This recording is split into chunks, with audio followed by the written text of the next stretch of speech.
Ce que Godfrey Ridgway veut parvenir à faire de ce film, c'est ce que l'art cinématographique peut produire de meilleur, à l'opposé du cinéma purement commercial. Si le film est certes une révolution esthétique, c'est une révolution qui ne fera pas d'émule. Une révolution stérile, stérile puisque sans lignée, mais féconde dans ses effets. Il a cependant marqué un retour à ce que le cinéma avait alors de plus grand, la narration non verbale universelle. Pour en apprécier l'importance, il faut se rappeler ce qu'était le cinéma des origines et comment a été perverti ce qui en faisait son génie. La naissance du cinéma est provoquée par une invention américaine, la caméra, et son corollaire, l'image animée. Inventée en 1890, la première caméra est baptisée kinétographe, d'après le grec ancien kinéto et graphéine qui signifie respectivement mouvement, et écrire, saisissant la vraie nature de cette invention, écrire par le mouvement.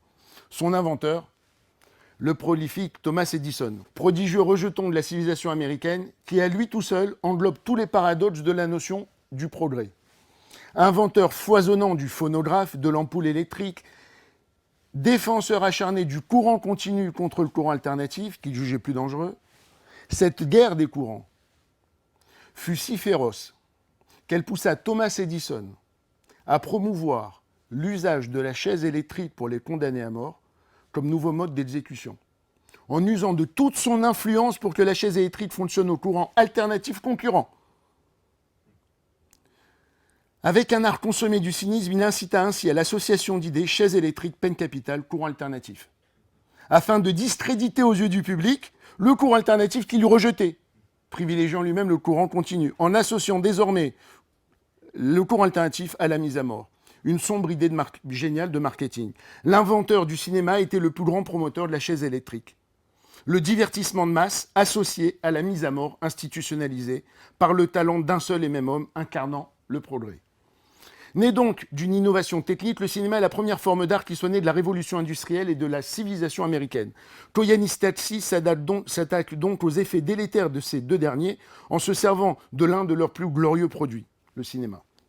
Les premiers films se résumaient alors à un unique plan fixe, caméra posée sur pied, muet en noir et blanc, et d'une durée de quelques secondes à peine. Les films de courte durée sont destinés à être vus isolément par les spectateurs sur des petites visionneuses individuelles à sous, aux États-Unis, les fameux kinétoscopes du fameux Thomas Edison. Spectaculaire en son temps, mais rien d'artistique. Le cinéma des origines était un phénomène de foire, une attraction de fête foraine. Les tout premiers films ne sont d'ailleurs pas des fictions, mais au contraire documentent le réel. L'arrivée d'un train en gare, baignade en mer, les forgerons, bon. Ce sont les frères Lumière, en France, qui organisent la toute première projection publique sur grand écran d'un film, au Grand Café des Capucines à Paris en 1895. Il s'agira de la sortie de l'usine Lumière. On y voit en plan fixe les ouvriers sortir de leur usine en fin de journée. Durée du film, 45 secondes. Impact du film, mondial. Sujet, la vie industrielle. Un sujet de film idoine pour un art né de la révolution industrielle. Bien plus tard, en 1922, sortit le tout premier documentaire de long métrage, Nanook, l'Esquimau. Film muet qui nécessita 8 ans de tournage et qui consiste en une exploration du mode de vie quotidien d'une famille inuite issue d'un peuple autochtone primitif vivant dans les régions arctiques et polaires du Grand Nord américain. Le regard d'un Américain civilisé sur une société indigène primitive.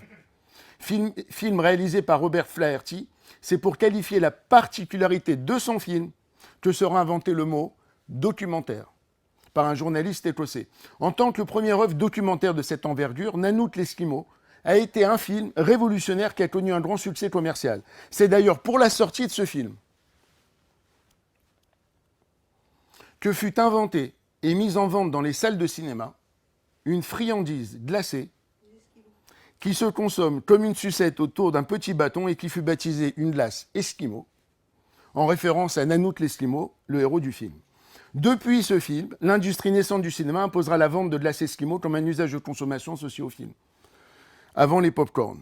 Et surtout avec les films de fiction, une grammaire cinématographique va commencer à se créer. Le montage devient alors la grande spécificité de la narration cinématographique. Là aussi, le mot montage est pris au vocabulaire industriel, en référence au montage d'une chaîne d'assemblage. Le montage d'un film permet de jouer du temps et de l'espace. Il va combiner différentes échelles de plans, du plan large au gros plan, créant ainsi une tension dramatique dont les combinaisons d'échelles de plans et permet d'inventer un nouveau langage visuel. Tous les choix esthétiques vont rapidement s'avérer être également des choix moraux, idéologique. Monter des images dans un certain sens n'est jamais innocent, et c'est un vecteur d'un parti pris, d'une dimension philosophique, éthique, d'une perspective. On commencera à observer des tendances selon les cinéastes, selon les pays, les cultures. Le travelling est affaire de morale, comme le clama Godard, pour montrer la responsabilité que pèse sur le regard de l'auteur. Le cinéma deviendra aussi un puissant outil de propagande, mot à connotation chrétienne qui a été inventé par le pape Grégoire XV au XVIIe siècle pour qualifier la doctrine prosélyte de la propagation de la foi chrétienne par les missionnaires, en latin propaganda fide. À ce propos, est-ce que Koyaanisqatsi peut être considéré comme un film de propagande? La propagande, c'est quand l'idéologie propagée insidieusement provient d'une autorité dominante. Or, Koyaanisqatsi est porteur, au moment de sa conception, d'un message plutôt très minoritaire, à la marge. Donc, en aucun cas, c'est un film de propagande. À partir des années 20, la durée d'un film de fiction va commencer à se normer autour de 90 minutes. C'est là qu'on l'appellera long métrage. Parce que c'est le métrage nécessaire de pellicule 35 mm pour fournir 90 minutes de temps de film, ce qui correspond à 2,5 km de pellicule. Donc, quand on voyait un film dans les salles à l'époque, on nous déminait 2,5 km de pellicule pour voir un film d'1 heure et demie. Les films sortiront donc des foires et verront la création de salles de projection spécialement dédiées au cinéma. Ainsi va naître l'industrie du cinéma. Les films se faisant plus longs, les histoires ont besoin de se structurer. Des mécaniques narratives se mettent en place, le cinéma devient littéraire. L'écriture de scénario devient une nécessité. On expérimente, on adopte, on produit, les modèles narratifs explosent d'inventivité, sauf à Hollywood. Cherchant à remplir leurs salles, les studios hollywoodiens produisent des histoires simples et accessibles au plus grand nombre. Ils vont peu à peu adopter la structure narrative en 3 actes, théorisée par Aristote dans la Poétique, qui prône un modèle narratif disant une histoire en 3 parties, l'exposition, la confrontation et la résolution. Élémentaire mais efficace, avec une fin toujours morale, qui convient pour véhiculer les valeurs fondamentales de la civilisation américaine. Le bien triomphant du mal, l'opiniâtreté se trouvant récompensée, la foi en les forces du progrès. Hollywood. C'est au sein de cette industrie naissante que va naître en marge un art nouveau, le 7e art. Des créateurs subversifs inventent le métier de cinéaste, au sens d'auteur du film, et plus seulement simple réalisateur technicien. Ils vont infiltrer cette nouvelle industrie pour tenter d'en produire de l'art, pour transcender le simple exercice de divertissement en y insufflant de la grâce, du style, de la profondeur, du sens, de la poésie. Charlie Chaplin et Buster Keaton aux US, Fritz Lang et Murnau en Allemagne, Eisenstein et Dviga Vertov en Russie, Luis Buñuel et Salvatore Dali en Espagne, Ozu et Mizoguchi au Japon, Hitchcock muet, en Angleterre, Giovanni Patrone en Italie et Méliès et Abel Gance en France. Leurs films muets s'exprimaient dans un langage visuel naissant qui était universel. Pas besoin de doublage ni de sous-titrage. Les films pouvaient être diffusés partout dans le monde sans la barrière du langage. En fait, le cinéma était en train de devenir un nouveau langage universel.